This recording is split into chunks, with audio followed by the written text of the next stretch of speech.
1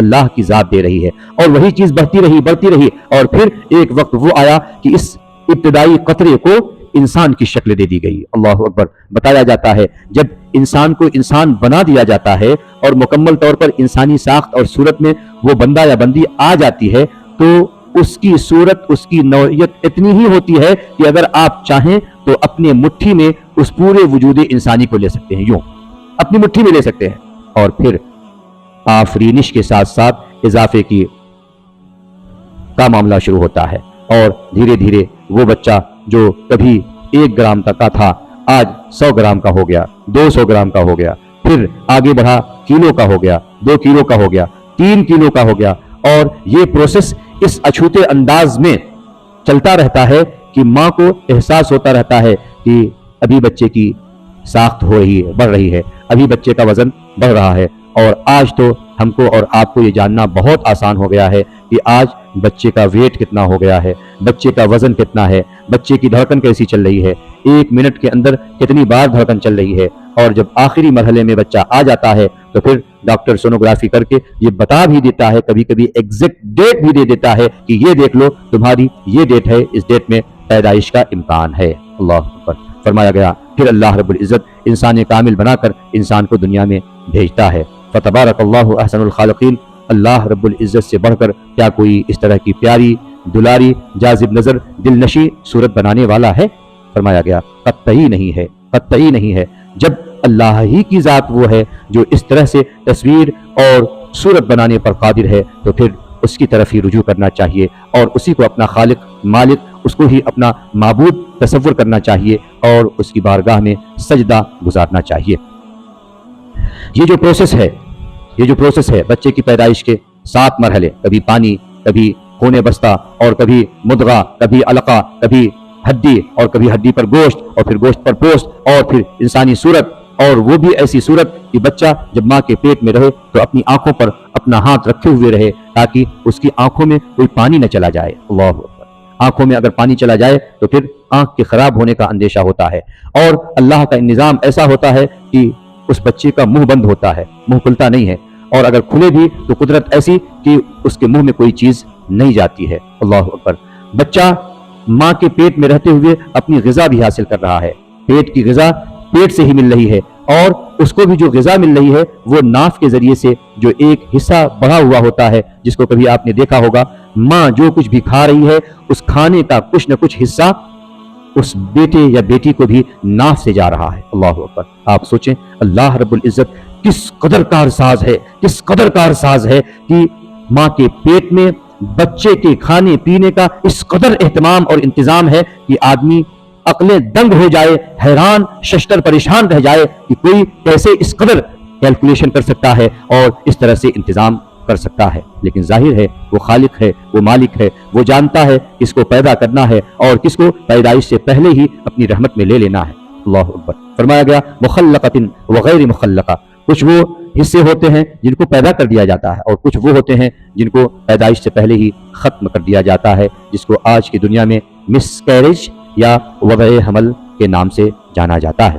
آپ سوچیں سب کچھ صحیح و سالم ہونے کے باوجود بھی آدمی بھی صحیح ہے، تندرست ہے، توانا ہے، اور اس کی بیوی بھی تندرست و توانا ہے۔ ڈاکٹر ہر طرح کے علاج سے تھک ہار جاتے ہیں اور یہ کہہ دیتے ہیں کہ تم دونوں کے اندر کوئی کمی نہیں ہے، لیکن اگر تمہارے یہاں بچہ نہیں پیدا ہو رہا ہے تو یہ صرف اور صرف اللہ کی مرضی ہے۔ دونوں صحیح و سالم ہے، بچہ نہیں ہو رہا ہے، یہ بھی اللہ کی مرضی ہے، اور ماں باپ کمزور ہیں، ناتواں ہیں، بچہ جس عمر میں پیدا ہونے کی صلاحیت ہوتی ہے وہ عمر بھی گزر چکی ہے، اور 60، 70، 80 سال کی عمر میں بھی اگر اللہ چاہ رہا ہے تو پھر بچے کی دولت سے سرفراز فرما رہا ہے۔ گویا یہ پورا نظام امر ربی کے تحت گھومتا ہے، اللہ کے حکم کے دائرے میں چلتا ہے۔ حکم ہوا بچہ ہو گیا، حکم نہیں ہوا بچہ نہیں ہوا، حکم ہوا بچی ہو گئی، حکم نہیں ہوا بچی نہیں ہوئی۔ اور اس میں بھی میرے عزیزوں دیکھو تو صحیح، رب کائنات کے محبوب ارشاد فرماتے ہیں جیسے ہی بچہ اپنی ماں کے پیٹ میں آتا ہے اور اس کی پیدائش کا مرحلہ ہوتا ہے تو ایک فرشتہ اللہ رب العزت کے حکم سے اللہ سے پوچھتا ہے مولا اس بچے کو صحیح و سالم بنا دیا جائے۔ اگر ہوتا ہے حکم صحیح و سالم کرنے کا تو صحیح و سالم بنا دیا جاتا ہے، ورنہ اس پورے وجود کو ڈسٹرائے کر دیا جاتا ہے، ختم کر دیا جاتا ہے۔ پھر وہ عرض کرتا ہے مولا اس کا رزق کیسا رکھا جائے, اس کی عمر کتنی رکھی جائے, اس کو شقی بنایا جائے یا سعید بنایا جائے, نیک بنایا جائے یا بدبخت بنایا جائے. اللہ اکبر. یہ سارا پروسیس انسان کی پیدائش سے پہلے ہی متعین ہو جاتا ہے. زندگی کتنی ہے, رزق کتنا ہے, کہاں رہنا ہے, کب تک رہنا ہے, زندگی کہاں تک رہے گی اور کہاں خاتمہ ہوگا, یہ سارا کچھ اللہ رب العزت کے حکم سے پیدائش سے پہلے ہی ہو چکا ہوتا ہے. اب رب کائنات ارشاد فرماتا ہے اے انسان, اے میرے بندے, ذرا سوچ تو صحیح, جو خالق مالک اس قدر حکمتوں والا ہے, جو طرح طرح کے امور اور طرح طرح کی تبدیلی لانے کے بعد انسان کے پیدا کر دینے پر قادر ہے, تو کیا پھر اسی انسان کو جب وہ قبر میں چلا جائے یا اس کو جلا دیا جائے بعض حالات میں, یا ڈبا دیا جائے بعض حالات میں, یا کچھ اور کر دیا جائے, تو کیا پھر وہی رب اس انسان کو ازسر نو پھر سے پیدا کرنے پر قادر نہیں ہوگا؟ پیدا کرنے پر قادر نہیں ہوگا؟ جو اتنے سب کچھ کرنے پر قادر ہے, پانی سے انسان کو وجود دینے پر قادر ہے, تو کیا پھر وہ اسی مٹے ہوئے وجود کو پھر سے موجود کر دینے پر قادر نہیں ہے؟ فرمایا گیا تم کیا سمجھتے ہو, تمہاری حقیقت کیا ہے؟ تمہاری حقیقت تو یہ ہے کہ تم پانی کا ایک قطرہ تھے, ہم نے تم کو وجود دیا ہے, ہم نے تم کو انسان بنایا ہے, اور آج تم وقت کے سلطان ہو, آج بڑے بڑے جابر تم ہو, طاغوت تم ہو, اور دریاؤں کا نظام تمہارے سوچنے سے چلتا ہے. آج تم سمندر میں اپنا حکم چلا رہے ہو, کشتیاں بڑی بڑی چلا رہے ہو, ایک ملک سے دوسرے ملک میں مارنے کے لیے بڑی بڑی میزائل, اور صرف میزائل ہی نہیں بلکہ لوکیشن دیکھ کر کہ ایگزیکٹ کس لوکیشن پر ہمیں اپنی میزائل پہنچانی ہے, یہ سب کچھ تم کر رہے ہو. اللہ اکبر. یہ سب کچھ تم کر رہے ہو, اور یہ عقل دی ہوئی کس کی ہے؟ کس کی دی ہوئی عقل ہے؟ ایک وقت وہ آتا ہے کہ پھر تمہاری عقل اپنے کمال کو پہنچتی ہے اور تم وقت کے سلطان اور وقت کے بادشاہ مانے جاتے ہو. تم دریاؤں کا مزاج سمجھتے ہو, اور تم کشتیوں کو اپنے قبضے میں کر کے سمندر کے اوپر راج کرتے ہو. یہ کس کی بنیاد پر ہوا؟ تمہاری عقل کی بنیاد پر ہوا. اور یہ عقل کس نے بنائی؟ اللہ نے بنائی ہے. اور اللہ اگر چاہتا ہے تو اس عقل سے کام لیتا ہے, اور پھر انسان اسی عقل کے ذریعے اللہ تک رسائی بھی پہنچ پاتا ہے, اور اگر نہ چاہے تو پھر ہدایت مقدر نہیں ہوتی ہے. اس وجہ سے انسانوں, رب کائنات کا فرمان ہے أَلَمْ يَكُنْ نُطْفَةً مِّن مَّنِيٍّ يُمْنَىٰ ثُمَّ كَانَ عَلَقَةً فَخَلَقَ فَسَوَّىٰ فَجَعَلَ مِنْهُ الزَّوْجَيْنِ الذَّكَرَ وَالْأُنثَىٰ أَلَيْسَ ذَلِكَ بِقَادِرٍ عَلَىٰ أَن يُحْيِيَ الْمَوْتَىٰ. تم ایک نطفے کی صورت میں تھے, علقہ کی صورت میں تھے, پیدا کیا گیا تمہیں, اور جب تمہیں پیدا کرنے پر وہ رب قادر ہے, تو پھر کیا وہ تمہیں مرنے کے بعد پھر سے زندہ کرنے پر قادر نہیں ہوگا؟ فرمایا گیا بلا شبہ ہوگا, بلا یقینی بات ہے وہ قادر ہوگا. اللہ اکبر. اور اللہ رب العزت کی حکمت دیکھیں. اللہ نے ارشاد فرمایا اے انسان, تم تو اس چکر میں اور اس فراق میں پڑے ہوئے ہو, کشمکش میں ہو, مرنے کے بعد زندہ ہونا ہے, نہیں ہونا ہے, ہونا ہے, نہیں ہونا ہے, ہونا ہے, نہیں ہونا ہے. لیکن میری قدرت دیکھنا چاہتے ہو تو سنو. جب تم پہلی مرتبہ پیدا کیے گئے تھے تو تمہاری ان انگلیوں کے اندر ہم نے کچھ نشانات رکھے تھے, جس کو آج کی دنیا میں فنگر پرنٹ کہا جاتا ہے. کیا کہا جاتا ہے؟ فنگر پرنٹ کہا جاتا ہے. اللہ رب العزت نے ارشاد فرمایا یہ فنگر پرنٹ پوری دنیا کے انسانوں کا آپس میں ملتا جلتا نہیں ہے. آپ سوچیں, چھوٹی سی انگلی ہے, چھوٹی سی انگلی ہے, اور اس انگلی کے اندر جتنے بھی نشانات ہیں, دنیا میں اربوں خربوں لوگ موجود ہیں, لیکن آپس میں ایک دوسرے کا نشان قطعی نہیں ملتا, قطعی نہیں ملتا. اللہ رب العزت نے ارشاد فرمایا اے لوگو سنو, تم تو اس فراق میں اور اس کشمکش میں ہو, پس و پیش میں ہو, زندہ ہونا ہے, نہیں ہونا ہے, میری قدرت دیکھنا چاہتے ہو, سننا چاہتے ہو تو سنو. میں تو وہ خالق اور مالک ہوں کہ جب تم دوسری مرتبہ اٹھائے جاؤ گے تو پھر جہاں میں تمہیں زندگی دوں گا, میں اسی طرح سے تمہارے تارپور کو اور تمہارے بنان کو, تمہارے فنگر پرنٹس کو بھی لے کے آؤں گا, جس طرح سے دنیا کے اندر تمہارے فنگر پرنٹس یا انگلیوں کے نشانات موجود تھے. اللہ اس قدر حکمت والا خالق اور مالک کہتا ہے کہ مرنے کے بعد زندہ ہونا ہے, اور پھر ہر ایک کو اپنے عمل کی جزا یا سزا ملنی ہے. اور جب یہ بات یقینی ہے, یہ بات یقینی ہے, اور جو بات یقینی ہوتی ہے اس کے لیے تیاری کی جاتی ہے.